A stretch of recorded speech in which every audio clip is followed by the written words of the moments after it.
Hello everyone. আজকের ক্লাসে খুবই গুরুত্বপূর্ণ একটি টপিক নিয়ে আলোচনা করব, সেটা হচ্ছে ক্যালেন্ডার। এটা এমন একটা টপিক তোমরা ম্যাক্সিমাম সব বইতেই দেখবে। সেখানে এই চ্যাপ্টারের উপর বেশ কিছু ট্রিক্স দেওয়া থাকে, তার সঙ্গে কিছু ডেটা মুখস্থ করার জন্য বলেন। তো এত পরিমাণ ভ্যালু মনে রাখতে গিয়ে অধিকাংশ ক্ষেত্রেই দেখা যায় যে ক্যালেন্ডারের অঙ্কগুলো গুলিয়ে ফেলছো। তো সেজন্য আজকের ক্লাসটা খুবই মনোযোগ সহকারে দেখো, কারণ এই ক্লাসে আমি কোনো ডাটা মুখস্থ করার জন্য বলবো না। বেসিক কিছু কনসেপ্ট নিয়ে আলোচনা করব এবং তার সঙ্গে লজিক অ্যাপ্লাই করে এই ধরনের অঙ্কগুলো খুবই কম সময়ের মধ্যে সমাধান করে দেখাবো। আমি আবারও বলছি, ক্লাসটা একটু মন দিয়ে দেখো এবং সম্ভব হলে ক্লাসের সঙ্গে সঙ্গে নোট করতে থাকো। ক্যালেন্ডার চ্যাপ্টার থেকে মোটামুটি এই টাইপের অঙ্কগুলো আমি আলোচনা করব। সবগুলো একটা ক্লাসে করতে গেলে ভিডিওটা অনেকটা বড় হয়ে যাবে। এজন্য প্রথম এই 4টে টাইপের অঙ্ক আজকের এই ক্লাসে আমি আলোচনা করব। প্রথম প্রশ্ন দেখো, আজ সোমবার, 61 দিন পরে কোন বার হবে? খুবই সিম্পল একটা কনসেপ্ট, মুখস্থ না করে আগে নিজের বেসটা ক্লিয়ার করো। এখানে দেখতে পাচ্ছ সেপ্টেম্বর মাস 2024 সাল। যে কোনো একটা ডেট কনসিডার করো, আমি ধরে নিলাম এই 6টা। তাহলে 2024 সালের সেপ্টেম্বর মাসের 6 তারিখ হচ্ছে শুক্রবার। এবার তোমরা বলো 7 দিন পরে কী বার হবে? 6-এর সঙ্গে 7 যোগ করলে হয় 13, সেটা শুক্রবার। 6-এর সঙ্গে 14 দিন যোগ করলে কী বার হবে? 14×6 = 20, যেটা শুক্রবারই হচ্ছে। আবার 6-এর সঙ্গে 21 যদি যোগ করো, এটাও কিন্তু শুক্রবারই হবে। তার মানে এটা থেকে কি বোঝা যাচ্ছে, তোমরা খাতায় নোট করো, যে কোনো একটা নির্দিষ্ট দিন তার সঙ্গে 7 দিন যোগ করো অথবা 7-এর কোনো গুণিতক দিন যোগ করো, তাহলে দিনটা কিন্তু একই থাকবে। যেমন তোমরা এই মাসের ক্ষেত্রে দেখলে, তোমরা যে কোনো একটা দিন কনসিডার করে নিজে থেকে চেক করতে পারো। তো আমি যেটা বলতে চাইছি, প্রশ্নে যদি এমন থাকে যে আজকের দিনটা বলে দিয়েছে সোমবার, 61 দিন পরে কী বার হবে সেটা জানতে চেয়েছে, তাহলে প্রথমেই তোমার কাজ হবে 61কে 7 দিয়ে ভাগ করা। 7-8 কত হয়? 56। তাহলে যদি তোমাকে 56 দিন পরে কী বার হবে জানতে চাইতো, তাহলে তোমার উত্তর হতো সোমবার, কারণ 56টা হচ্ছে 7-এর গুণিতক। এবার প্রশ্নে কি দিয়েছে তোমাকে? 61 দিন পর। তাহলে 61 থেকে 56 কত বেশি হচ্ছে? 6×5=11। তাহলে আজকে সোমবার হলে 56 দিন পরে কী বার হবে? সোমবারই হবে। এবং তারপর 5 দিন কাউন্ট করব। সোমবারের পর কি হচ্ছে? মঙ্গল, বুধ, বৃহস্পতি, শুক্র, শনি। তাহলে 5 নম্বর দিনটা কি হচ্ছে? শনিবার। সঠিক উত্তর হলো অপশন বি, শনিবার। আরও একবার বলছি, দেখে নাও। প্রশ্ন এমন থাকবে, আজকের দিনটা বলে দেবে, একটা নির্দিষ্ট পরিমাণ দিন পরে কি বার হবে সেটা জানতে চাইবে। তো প্রথম কাজ হচ্ছে তোমার 7 দিয়ে ভাগ করা। ভাগ করে যেটা অবশেষ থাকবে, এখানে অবশেষ কি থাকছে? 6×5=11। এই অবশেষটা এই বারটার সঙ্গে 1 করে যোগ করে দেবে। তার মানে এই প্রশ্নে সোমবার দিয়েছে, এর সঙ্গে 5 যোগ করলে কি হবে? শনিবার। যদি 7 দিয়ে মিলে যেত তাহলে বার চেঞ্জ হতো না, একই বার থাকতো। আজ মঙ্গলবার হলে 53 দিন পরে কি বার হবে? WBP কনস্টেবল 2019-এর প্রশ্ন, এটা তোমরা নিজেরা করবে। পরের 2 নম্বর টাইপটা দেখো। এখানে বলছে শতাব্দীর শেষ দিনটি কি হবে না। কনসেপ্ট ক্লিয়ার না থাকলে এই ধরনের প্রশ্নগুলো উত্তর বার করতে পারবে না। তো সেই জন্য অলওয়েজ মনে রাখবে, কোনো শতাব্দীর শেষে এই 4টে বার ছাড়া আর কোনো বার হয় না। শতাব্দী মানে কি? সন্ধি বিচ্ছেদ করলে বুঝতে পারবে, শতযুক্ত অব্দ মানে 100 বছর। তাহলে কোনো 100 বছরের শেষের দিন কি কি বার হতে পারবে না, এটা তোমরা এখান থেকে দেখলেই বুঝতে পারবে। যেমন দেখো, 2000 সালের একদম শেষের দিন হচ্ছে রবিবার, মানে 31শে ডিসেম্বর। 1900 সাল তার শেষের দিন সোমবার। 1800 সাল বুধবার এবং 1700 সাল হচ্ছে শুক্রবার। কিভাবে মনে রাখবে? 2000টা হচ্ছে রবিবার, তারপর সোম, বুধ, শুক্র। 100 করে কমছে কিন্তু, এটা মাথায় রাখবে। তাহলে যদি তোমার এটা জানা থাকে, তোমরা দেখেই উত্তর করতে পারবে যে শতাব্দীর শেষের দিন সোম, বুধ এবং শুক্র হবে, কোনটা হবে না? মঙ্গলবার। তাহলে সঠিক উত্তর হচ্ছে অপশন সি। এবার এখানে তোমাদের মনে হতে পারে যদি 1600 হতো বা 1500 হতো বা 1400 হতো, তো সেটা আর কিছু না, এটা রিপিট হবে। 1600 হলে আমি এখানে লিখতাম 1500, 1400, 1300, এগুলো হচ্ছে কমছে। আর যদি বাড়তো তাহলে সেটা ডান দিকে লিখছি, দেখো এখানে হবে 2100, 2200, 2300, 2400, এইভাবে চলতো। বারগুলো কিন্তু একই থাকবে। এটা খুব ভাইটাল চার্ট, যেখান থেকে ডাইরেক্ট প্রশ্ন আসে, সেজন্য এটা তোমাদের মনে রাখতেই হবে। আর মনে রাখা খুবই সোজা, 2000 রোববার, বাকি সোম, বুধ, শুক্র। এবার 4 নম্বর প্রশ্নটা দেখো, 1 অক্টোবর 2020 সাল কি বার ছিল? মোস্ট ইম্পর্টেন্ট একটা টাইপ। আর তোমরা এই টাইপের অঙ্কটাই বেশি পরীক্ষায় দেখবে, যে একটা নির্দিষ্ট দিন দিয়ে দেবে, নির্দিষ্ট বছর দিয়ে দেবে, আর জিজ্ঞাসা করবে যে সেই দিনটা কি বার ছিল। এই ধরনের প্রশ্নের ক্ষেত্রে আলাদাভাবে কোনো ডেটা মুখস্থ করার প্রয়োজন নেই। একটাই জিনিস তোমাদের জানতে হবে, সেটা হচ্ছে এই বছরগুলো শেষের দিন কি বার হচ্ছে, যেটা অলরেডি তোমাদের মুখস্থ করতেই হবে, কারণ এখান থেকে ডাইরেক্ট প্রশ্ন আসে। 2000 রবিবার, বাকি সোম, বুধ, শুক্র, 1900, 1800, 1700, এই 4টে বার যদি জানা থাকে তাহলে এই ধরনের প্রশ্নের উত্তরগুলো খুব সহজেই করা যায়। প্রথমে দেখো, আমি ধরে নিলাম 1 জানুয়ারি 2020 সাল। আমরা প্রথমে এই দিনটা বার করব যে কি বার ছিল। এর আগের প্রশ্নে কি দেখলাম, 2000 সাল পর্যন্ত লাস্টের দিনটা কি আছে, সানডে বা রোববার। আর আমি কোন দিনটা বার করছি, 1 জানুয়ারি 2020 সাল। তোমরা এবার বলো যে 2020 সালটা কি পুরোপুরি কমপ্লিট হয়েছে? হয়নি। তাহলে 2000 সাল থেকে 2020 সাল পর্যন্ত কতগুলো বছর কমপ্লিট হয়েছে? 19টা বছর, 2019 সাল পর্যন্ত।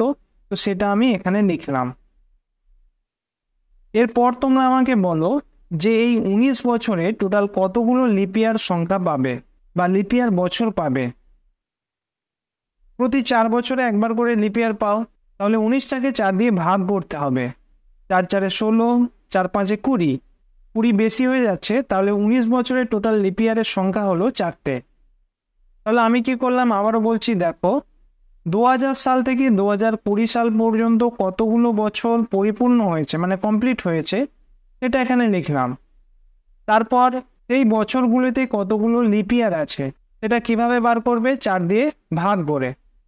তাহলে 2019 সাল পর্যন্ত কমপ্লিট হলো। এরপর প্রশ্নে দেখো 2020 সালের 1 জানুয়ারি বলেছে। যেহেতু জানুয়ারি মাসের 1 তারিখ চেয়েছে, তাহলে 2020 সালের কত দিন কাউন্ট হবে, একদিন। এরপর টোটাল করবে, 19 4 23, 1 24, 24টা কি 7 দিয়ে পুরোপুরি ভাগ যাচ্ছে? যদি ভাগটা যায় তাহলে কিন্তু 2020 সালের শেষের যে দিন সেটাই অ্যান্সার হবে। আর যদি ভাগ পুরোপুরি না যায় তাহলে দেখবে যে কতটা ভাগশেষ আছে। এখানে কত হচ্ছে, 7 3 21, ভাগশেষ হচ্ছে 3। এই 3টা 2000 সালের সঙ্গে যোগ করে দেবে। তাহলে রোববারের সঙ্গে 3 দিন যোগ করলে কত হয়, সোম, মঙ্গল, বুধ। তাহলে সঠিক উত্তর হবে 2020 সালের 1 জানুয়ারি বুধবার। এটা হলো 1 জানুয়ারি। এরপর তোমাদের মনে প্রশ্ন হবে, যদি ফেব্রুয়ারি থাকে, মার্চ, এপ্রিল, মে, জুন, যে কোনো একটা দিন থাকে, তখন কিভাবে বার করব? তো তার জন্য তোমাকে প্রত্যেক মাসে কতগুলো দিন আছে জানতে হবে। এটা তো একদম বেসিক কেজি স্কুলে পড়া, যেটা তোমাদের জানা উচিত। জানুয়ারি মাস 31, ফেব্রুয়ারি 28 হয়, 29 হয়, 29টা কোন বছর হয়, যে বছর লিপিয়ার। মার্চ 31, এপ্রিল 30, মে 31, জুন 30, জুলাই হচ্ছে 31, আগস্ট 31। জুলাই আর আগস্ট অনেক সময় গুলিয়ে যায়, এই দুটোই কিন্তু 31 করে। তারপর সেপ্টেম্বর, অক্টোবর, নভেম্বর এবং ডিসেম্বর। ডিসেম্বর, অক্টোবর 31 করে। তাহলে কোন কোন মাস 30 দিনে হচ্ছে? 4 নম্বর, 6 নম্বর, 9 নম্বর এবং 11 নম্বর। এই দিনগুলো আশা করি তোমরা জানো। এবার তোমরা বলো, এই দিনগুলোকে যদি 7 দিয়ে ভাগ করা হয় তাহলে কত অবশিষ্ট থাকবে? প্রথমে জানুয়ারি মাসটা কত, 31 দিন, 7 দিয়ে ভাগ করলে কত হয়, 28 + 3, তাহলে ভাগশেষ কত থাকছে, 3। ফেব্রুয়ারির ক্ষেত্রে দুটো কেস হতে পারে, যখন 28 থাকবে মানে লিপিয়ার হবে না, তখন কিন্তু 7 দিয়ে মিলে যাচ্ছে, মানে ভাগশেষ 0। আর লিপিয়ারের ক্ষেত্রে 29 মানে কি 28 প্লাস 1, তাহলে 1 ভাগশেষ থাকছে। মার্চ মাস 31 দিন, তার মানে কি জানুয়ারির সমান 31 মানে হচ্ছে 28 প্লাস 3, তাহলে 7 দিয়ে ভাগ করলে কত ভাগশেষ থাকবে? 3। তাহলে যতগুলো মাস 31-এ আছে প্রত্যেকটাই কিন্তু 7 দিয়ে ভাগ করলে 3 ভাগশেষ থাকবে। এটা নিশ্চয়ই তোমরা বুঝতে পেরেছ। কিভাবে মনে রাখবে? কোনো মাস 31 দিন মানে কি 28 প্লাস 3 দিন, 28 তো পুরোপুরি 7 দিয়ে কেটে যাচ্ছে, তাহলে ভাগশেষ কত থাকছে? 3। তাহলে যতগুলো 31 দিনে মাস থাকছে প্রত্যেককে কিন্তু 7 দিয়ে ভাগ করলে 3 ভাগশেষ থাকছে। এবার তোমরা বলো যে মাসগুলো 30 দিন সেগুলোকে 7 দিয়ে ভাগ করলে কত অবশেষ থাকবে? 30 মানে 28 প্লাস 2, তাহলে সেগুলোতে 2 ভাগশেষ থাকবে। তো আমি 2গুলো এখানে লিখলাম। এটা জাস্ট আমি তোমাদের বোঝানোর জন্য লিখছি, প্রশ্নে এত কিছু লেখার বা জানার দরকার নেই। তোমরা এটা দেখে নিজেদের কনসেপ্টটা ক্লিয়ার করো, বারবার প্র্যাকটিস করলে এগুলো দেখতে লাগে না। এবার এই প্রশ্নে আসছি, এখানে বলেছে 1 অক্টোবর 2020। আমি কি জানি 2000 সালের শেষের দিনটা কত? সানডে বা রবিবার। আর 2000 সালের পর থেকে 2020 সাল কতগুলো কমপ্লিট ইয়ার হয়েছে? 19টা, 2019 সাল পর্যন্ত। তো 19 প্রথমে লিখলাম। এরপরে এই 19 বছরে কতগুলো লিপ ইয়ার আছে? 4 দিয়ে ভাগ করো, 4 4 16, অর্থাৎ 4টে লিপ ইয়ার। এরপর 2020 সাল আসলো। 2020 সালের জানুয়ারি মাস থেকে অক্টোবরের 1 তারিখ পর্যন্ত কতগুলো দিন হচ্ছে দেখো। দুটো উপায়ে করা যায়। প্রথমত প্রত্যেকটা মাসের দিন সংখ্যা তোমরা এখানে অ্যাড করবে, যেটা আমি তোমাদের করতে বারণ করব, কারণ ডাইরেক্ট এই চারটা দেখো। জানুয়ারি মাস কত দিনে? 31। 7 দিয়ে ভাগ করলে কতদিন এক্সট্রা থাকছে? সেটা হলো 3 দিন। এরপর ফেব্রুয়ারি মাস কত দিনে হবে? 2020 সাল একটা লিপ ইয়ার, মানে 29 দিন, তাহলে 7 দিয়ে ভাগ করলে কতদিন থাকবে? 1 দিন এক্সট্রা থাকবে। এরপর দেখো মার্চ মাস। মার্চ মাস হচ্ছে 31 দিন, 7 দিয়ে ভাগ করলে 28 প্লাস 3 মানে 3 দিন থাকবে। এপ্রিলে 30 দিন, মানে 7 দিয়ে ভাগ করলে 2 দিন থাকছে। এরপর মে মাস 31 দিন, 7 দিয়ে ভাগ করলে 3 দিন থাকছে। এরপর জুন মাস কতদিন? 30 দিন, 7 দিয়ে ভাগ করলে 2 থাকছে। আলাদাভাবে আর ভাগ করতে যেও না। জুনের পরে কি আছে? জুলাই। জুলাই 31 দিন। 31টাকে তোমরা কিভাবে মনে রাখবে? 28 প্লাস 3, তাহলে 3 এক্সট্রা। আগস্ট সেম, 31 দিনে মাস, 31 মানে হচ্ছে 28 প্লাস 3, তাহলে 3 দিন এক্সট্রা। এরপর সেপ্টেম্বর। সেপ্টেম্বর 30 দিন, 30 দিন মানে 28 প্লাস 2, তাহলে 2 দিন এক্সট্রা। তাহলে সেপ্টেম্বর পর্যন্ত কভার হলো। এরপর অক্টোবরের কত দিন চেয়েছে? 5 অক্টোবর মানে 1 দিন, তাহলে এখানে 1 যোগ করে দিলে। এবার দেখো যোগ করে যে সংখ্যাটা পেলে প্রত্যেকটাকে যোগ করে দেখবে 7-এর গুণিতক হচ্ছে কিনা। যদি 7-এর গুণিতক হয় তাহলে অপশন হবে 2000 সালের শেষের দিন যেটা ছিল সেটা। আর যদি 7 দ্বারা বিভাজ্য না হয় তাহলে দেখবে কত এক্সট্রা হচ্ছে, যত এক্সট্রা হচ্ছে এর সঙ্গে যোগ করে দেবে। এবার দেখো এখানেও একটা ট্রিক কাজে লাগাও। আমি পুরোপুরি সব যোগ করব না, যেগুলো 7-এর গুণিতক হবে সেগুলো কেটে দেবো, মানে কাউন্ট করব না। অনেকে হয়তো বুঝতে পারলে না। দেখো একটা ছোট উদাহরণ নাও। মনে করো কোনো সংখ্যা আছে 25, তাকে 7 দিয়ে ভাগ করছো। কত ভাগশেষ হবে বলো? 3 7 21, 4 ভাগশেষ হচ্ছে। এবার এটাকেই যদি অন্যভাবে বলা থাকতো, মনে করো 4 প্লাস 3 প্লাস 11 প্লাস 3 প্লাস 4, 11 3 14, 7 21, 4 25, ঠিক আছে। যদি 25-এর বদলে এমন সংখ্যা থাকতো এবং সেটাকে 7 দিয়ে ভাগ করতে হতো, তখন কি করতে? এবার এখানে প্রথম কাজ হচ্ছে সবগুলো যোগ করে 7 দিয়ে ভাগ করতে পারতে, বা আরেকটা প্রসেস হচ্ছে যেগুলো 7 দিয়ে কেটে যাচ্ছে সেগুলোকে কাউন্ট করবে না। যেমন 4 3 7 হচ্ছে, কাউন্ট করব না। 11 3 14 যেটা 7 দিয়ে ভাগ যাচ্ছে সেটাকেও কাউন্ট করব না। কত পড়ে থাকছে? 4, তাহলে 4 হবে ভাগশেষ। আশা করছি বুঝতে পেরেছ। এবার দেখো এই যোগফলের মধ্যে যেগুলো 7 দিয়ে ভাগ যাচ্ছে সেগুলোকে কেটে দেবো। যেমন প্রথমে দেখো 3 3 6 1 7, এটার কাউন্ট করলাম না। 2 3 5 2 7, এটাও কাউন্ট করলাম না। 3 3 6 1 7, এটাও কাউন্ট করলাম না। তাহলে কত পড়ে থাকছে? 19 4 23 আর 2 25। 25 মানে অলরেডি আমি তোমাদের উদাহরণ দিয়েছি, 7 দিয়ে ভাগ করলে কত ভাগ শেষ থাকছে? 4। তাহলে 4টাকে কি করতে হবে? 2000 সালের শেষের যে দিন অর্থাৎ রবিবার, এর সঙ্গে 4 যোগ করতে হবে। রবিবারের সঙ্গে 4 যোগ করলে কি বার হচ্ছে? সোম, মঙ্গল, বুধ, বৃহস্পতি। তাহলে 4 নম্বর বারটা হচ্ছে বৃহস্পতিবার। 4টে অপশন দেখো, সঠিক উত্তর হবে বৃহস্পতিবার। আমি আরও কিছু উদাহরণ দিচ্ছি, এগুলো দেখলে ব্যাপারটা আরও ক্লিয়ার হয়ে যাবে। যেমন প্রথমে দেখো 21শে মার্চ 2007। প্রথমে তোমরা জানো যে 2000 সালের শেষের দিনটা হচ্ছে রবিবার, মানে সানডে। এবার তোমরা বলো 2000 সাল থেকে 2007 সাল পর্যন্ত কতগুলো কমপ্লিট বছর হয়েছে? কতগুলো হবে? 6 বছর। তার তো হয়নি, কারণ 21শে মার্চ পর্যন্ত চেয়েছে। তো এই 6 বছর মানে 2006 সাল পর্যন্ত কতগুলো লিপ ইয়ার এসছে? একটা, 4 দিয়ে ভাগ করছো। এরপর দিন সংখ্যা, প্রথমে জানুয়ারি, কতদিন? 31, 7 দিয়ে ভাগ করলে 28 + 3 মানে 3 দিন।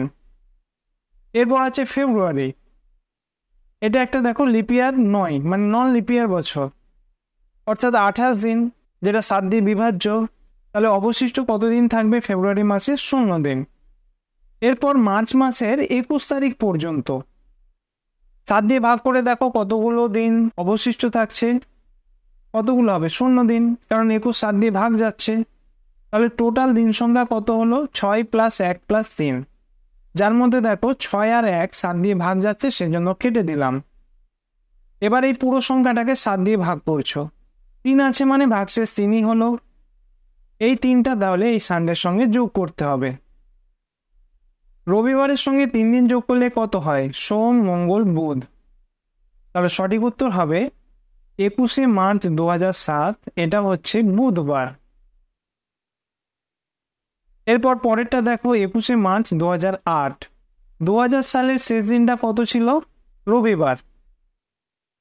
2000 সাল থেকে 2008 সাল পর্যন্ত কমপ্লিট ইয়ার কতগুলো হচ্ছে? 7টা, 2007 সাল পর্যন্ত। এরপর এই 7 বছরে কতগুলো লিপ ইয়ার হচ্ছে? একটা, 4 বছরে একটা হয়। এরপর বাকি কতগুলো দিন হচ্ছে? মার্চ মাসের 21 তারিখ। এই দুটো একই দিন আছে, খালি প্রথমটা দেখো নন লিপ ইয়ার, দ্বিতীয়টা হচ্ছে লিপ ইয়ার। ডিফারেন্সটা দেখো, 2000 সালের স্টার্টিং প্রথমে জানুয়ারি, কত দিনে মাস? 31। 7 দিয়ে ভাগ করো, 28 + 3, 3 ভাগশেষ থাকছে। এরপর ফেব্রুয়ারি, ফেব্রুয়ারি কত দিনে হবে? 29 দিন, কারণ এটা হচ্ছে লিপ ইয়ার। তাহলে 29 দিন মানে কি? 28 + 1, তাহলে ভাগশেষ হচ্ছে 1। আর এরপর মার্চ মাসের কত দিন আছে? 21 দিন। 21 দিন 7 দিয়ে ভাগ করলে কত হয়? 0। আগের অঙ্কটা আর এই অঙ্কের মধ্যে পার্থক্য কি? না, ফেব্রুয়ারি মাসে আগের অঙ্কটা কিন্তু 0 ধরেছিলাম 7 দিয়ে ভাগ করে, কারণ হচ্ছে 2007 সালটা নন লিপ ইয়ার। আর 8-এর ক্ষেত্রে কি হলো?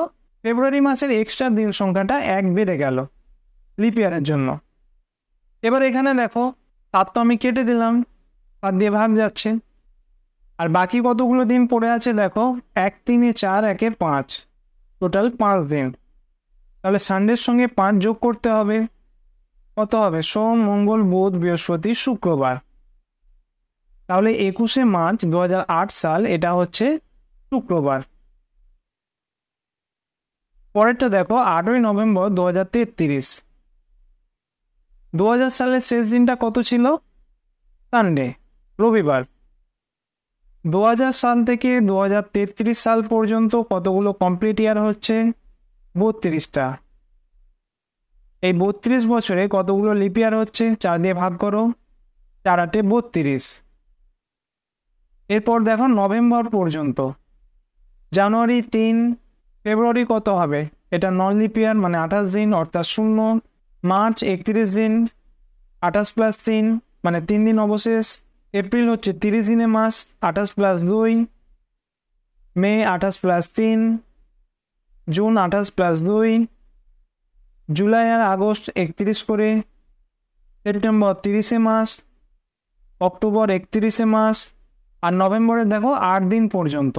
তাহলে 8 লিখলাম। ঘাবড়ে যাওয়ার প্রয়োজন নেই, বারবার প্র্যাকটিস করলে এগুলো খুবই ইজিলি তোমরা করতে পারবে। এবার দেখো যেগুলো 7-এর গুণিতক হচ্ছে সেগুলো কেটে দেব। প্রথমে দেখো 8 3 11 3 14 7-এর গুণিতক, 2 3 5 2 7 এটাও 7-এর গুণিতক। এখানেও দেখো 8 3 11 আর 3 14 এটাও 7-এর গুণিতক। তাহলে বাকি কত থাকছে? এখানে 32, এখানে 3 আর এখানে 2। সবগুলো যোগ করতে পারো, নাহলে 32কেও 7 দিয়ে ভাগ করতে পারো। কত ভাগশেষ হচ্ছে দেখো, 4 7 28, কত ভাগশেষ 4। তো এই 4-এর সঙ্গে 3 + 2 এভাবেও যোগ করতে পারো। 4 3 7 হচ্ছে, আবার এটা কাউন্ট করবো না, পরে কত রইল 2। তাহলে কি করতে হবে? এই সানডের সঙ্গে 2 যোগ করতে হবে, মন্ডে টুইসডে। তাহলে সঠিক উত্তর হবে 8ই নভেম্বর 2033। এটা কোন দিন? টুইসডে বা মঙ্গলবার। এগুলো সব 2000 সালের কেস হলো। এরপর দেখো 15ই আগস্ট 1947 সাল, যেদিন আমরা স্বাধীন হয়েছিলাম, এই দিনটা কি বার ছিল? এটা দেখো 1900 সাল আছে, তো সেই জন্য তোমাকে 1900 সালের শেষ দিনটা জানতে হবে। একটু মনে করে দেখো, 2000 সাল ছিল রবিবার, 1900 সাল ছিল সোমবার, মন্ডে। তাহলে কতগুলো কমপ্লিট ইয়ার হচ্ছে? 46টা, 1 বছর আগে। এই 46 বছরে কতগুলো লিপ ইয়ার হচ্ছে? একে 4 দিয়ে ভাগ করো, 4 11 44। এরপর আগস্ট পর্যন্ত মাসগুলো কাউন্ট করতে হবে। প্রথমে জানুয়ারি 28 + 3, ফেব্রুয়ারি 47 সাল মানে হচ্ছে 28 দিনে মাস, তাহলে 0। মার্চ মাস 28 + 3, এপ্রিল 2, মে হবে 3, জুন হবে 2, জুলাই হবে 3, আর আগস্টের 15 তারিখ বলেছে। 15কে 7 দিয়ে ভাগ করো, 14 + 1, তাহলে 7 দিয়ে ভাগ করলে ভাগশেষ হচ্ছে 1। এবার 7-এর গুণিতকগুলো কেটে দাও, 11 3 14, 3 2 5 আর 2 7, এটাও কেটে গেল। 3 3 6 1 7, এটাও কেটে গেল। পরে কত রইল? 46। 46কে 7 দিয়ে ভাগ করলে কত হচ্ছে? 6 7 42 আর 5, সরি 5 হবে না, 42 4 46, 4 ভাগশেষ থাকছে। তাহলে এই 4টা সোমবারের সঙ্গে যোগ করতে হবে, সোম মঙ্গল বুধ বৃহস্পতি শুক্রবার। তাহলে 1947 সালের 15ই আগস্ট এটা কি বার ছিল? ফ্রাইডে। সিমিলারলি দেখো 1950 সালের 26শে জানুয়ারি। 50 মানে কমপ্লিট বছর কতগুলো হচ্ছে? 49টা। লিপ ইয়ার কটা থাকছে? 4 12 48, 12টা। এরপর দেখো জানুয়ারি মাসে 26 তারিখ পর্যন্ত, 26কে 7 দিয়ে ভাগ করলে কত হচ্ছে? 21 + 5, তাহলে 5 ভাগশেষ। এবার এখানে দেখো 49 ডাইরেক্ট 7 দিয়ে কেটে যাচ্ছে, 12 5 17, 17 মানে হচ্ছে 14 + 3, তাহলে ভাগশেষ কত হচ্ছে? 3। এটা কোন সাল? 1900 সাল। তাহলে 1900 সালের শেষের দিন কত ছিল? মনে করে দেখো, সোমবার। তাহলে সোমবারের সঙ্গে 3 দিন অ্যাড করতে হবে, মঙ্গল বুধ বৃহস্পতি। তাহলে সঠিক উত্তর হবে 26শে জানুয়ারি 1950 সাল। কোন দিন? বৃহস্পতিবার। এবার দেখো 19শে জুন 1858। 1800 সাল মানে এর শেষের দিনটা কত ছিল? রোব সোম, এটা বুধবার। 1858 বলেছে, তাহলে কমপ্লিট সাল কতগুলো হচ্ছে? এর 1 বছর আগে 57টা। এই 57 বছরে কতগুলো লিপ ইয়ার হচ্ছে? 4 14 56। বাকি জুন পর্যন্ত। তাহলে জুন পর্যন্ত প্রথমে জানুয়ারি মাস 3 দিন, ফেব্রুয়ারি মাস এটা কি লিপ ইয়ার? না, লিপ ইয়ার হচ্ছে না, তাহলে 28 দিন, 7 দিয়ে ভাগ করলে 0। মার্চ 31 দিন, 28 + 3, এপ্রিল 28 + 2, মে 28 + 3, আর জুনের 19 দিন পর্যন্ত। তাহলে 19কে 7 দিয়ে ভাগ করলে 14 + 5। এবার দেখো 7-এর গুণিতকগুলো কাউন্ট করব না। প্রথমে 14 ক্যান্সেল হলো, 5 আর 2 7 ক্যান্সেল হলো, বাকি আর ডাইরেক্ট যাচ্ছে না। তাহলে পরে কি কি রইলো? প্রথমে 57, যাকে 7 দিয়ে ভাগ করলে কত হয়? 7 8 56 + 1, এখানে 1 ভাগশেষ থাকছে। তাহলে এটা আবার সাজিয়ে লেখো, 1 + 3 + 3 + 3, এখানে 3টে 3 রয়েছিল। তাহলে এখান থেকেও তোমরা কেটে দিতে পারো, 3 3 6 1 7, তাহলে পরে কত রইল? 3। এই 3টা এই ওয়েডনেসডের সঙ্গে যোগ করতে হবে। তাহলে বুধবারের সঙ্গে 3 দিন যোগ করো, কত হবে? বৃহস্পতি শুক্র শনিবার, স্যাটারডে। অর্থাৎ 19শে জুন 1858 সাল এটা হবে স্যাটারডে। তাহলে আমি আশা করছি এতক্ষণে একটা বেসিক আইডিয়া তোমরা পেয়ে গেছো। সর্বপ্রথম এই 4টে যে বার আছে এগুলো তোমাদের মনে রাখতে হবে, কারণ প্রশ্নে প্রথমেই দেখে বুঝে নিতে হবে যে কোন শতাব্দীটা আমার লাগবে। এখানে যেমন দেখো 2000 সাল, এখানে দেখতে পাচ্ছ 1800 সাল, এটা 1900 সাল। তো যে সাল বলবে মানে যে শতাব্দীটা বলবে সেটা দিয়ে কিন্তু প্লাস মাইনাস পড়তে হবে। এটা হলো তোমাদের প্রথম কাজ। দ্বিতীয় কাজ হচ্ছে কতগুলো কমপ্লিট বছর হচ্ছে সেটা লিখবে, কমপ্লিট ইয়ার। তারপর যতগুলো কমপ্লিট বছর হচ্ছে তার মধ্যে কতগুলো লিপ ইয়ার বছর সেটা লিখতে হবে। এটা কিভাবে? এই সংখ্যাটাকে 4 দিয়ে ভাগ করে জাস্ট ভাগফলটা লিখবে। এরপর প্রশ্নে দেখবে যে ওই বছরের কোন মাসের কোন দিন পর্যন্ত জানতে চেয়েছে, এটাই জানুয়ারি থেকে পরপর লিখতে হবে। আর ডাইরেক্ট 7 দিয়ে ভাগ করতে যাবে না। জানুয়ারি মাস 31 দিন, তার মানে 28 + 3 দিন। তো সুতরাং ভাগশেষটা এখানে লিখবে। 31 দিন মাস হলে এটা 3 হবে, 30 দিন মাস হলে 2 হবে। আর ফেব্রুয়ারির ক্ষেত্রে যখন নন লিপ ইয়ার হবে 0, আর লিপ ইয়ার হলে 1। সেম মেথডটা অ্যাপ্লাই করে তোমরা নিজেরা ট্রাই করো। তোমাদের নিচে এখানে 2টো দেওয়া হয়েছে, এর সঙ্গে আরও একটা অঙ্ক আছে। 29 মার্চ 2008 কোন বার ছিল? আরআরবি গ্রুপ ডি 2018 প্রশ্ন। এটাও তোমরা নিজেরা করবে। বুঝতে একটু সমস্যা হলে আমি রিকোয়েস্ট করবো ক্লাসটা তোমরা আরও একবার দেখো এবং তার সঙ্গে সঙ্গে নোট করতে থাকো। একবার এই কনসেপ্টটা আয়ত্ত করতে পারলে তোমরা 10-20 সেকেন্ডের মধ্যেই উত্তর করতে পারবে। সঠিক উত্তরটা তোমরা কমেন্ট করে জানিও। আজকের ক্লাস নিয়ে কোনো প্রশ্ন থাকলে সেটাও তোমরা কমেন্ট করে জানাতে পারো। পরের ক্লাসে আমি পার্ট 2 নিয়ে আলোচনা করব। Thank you.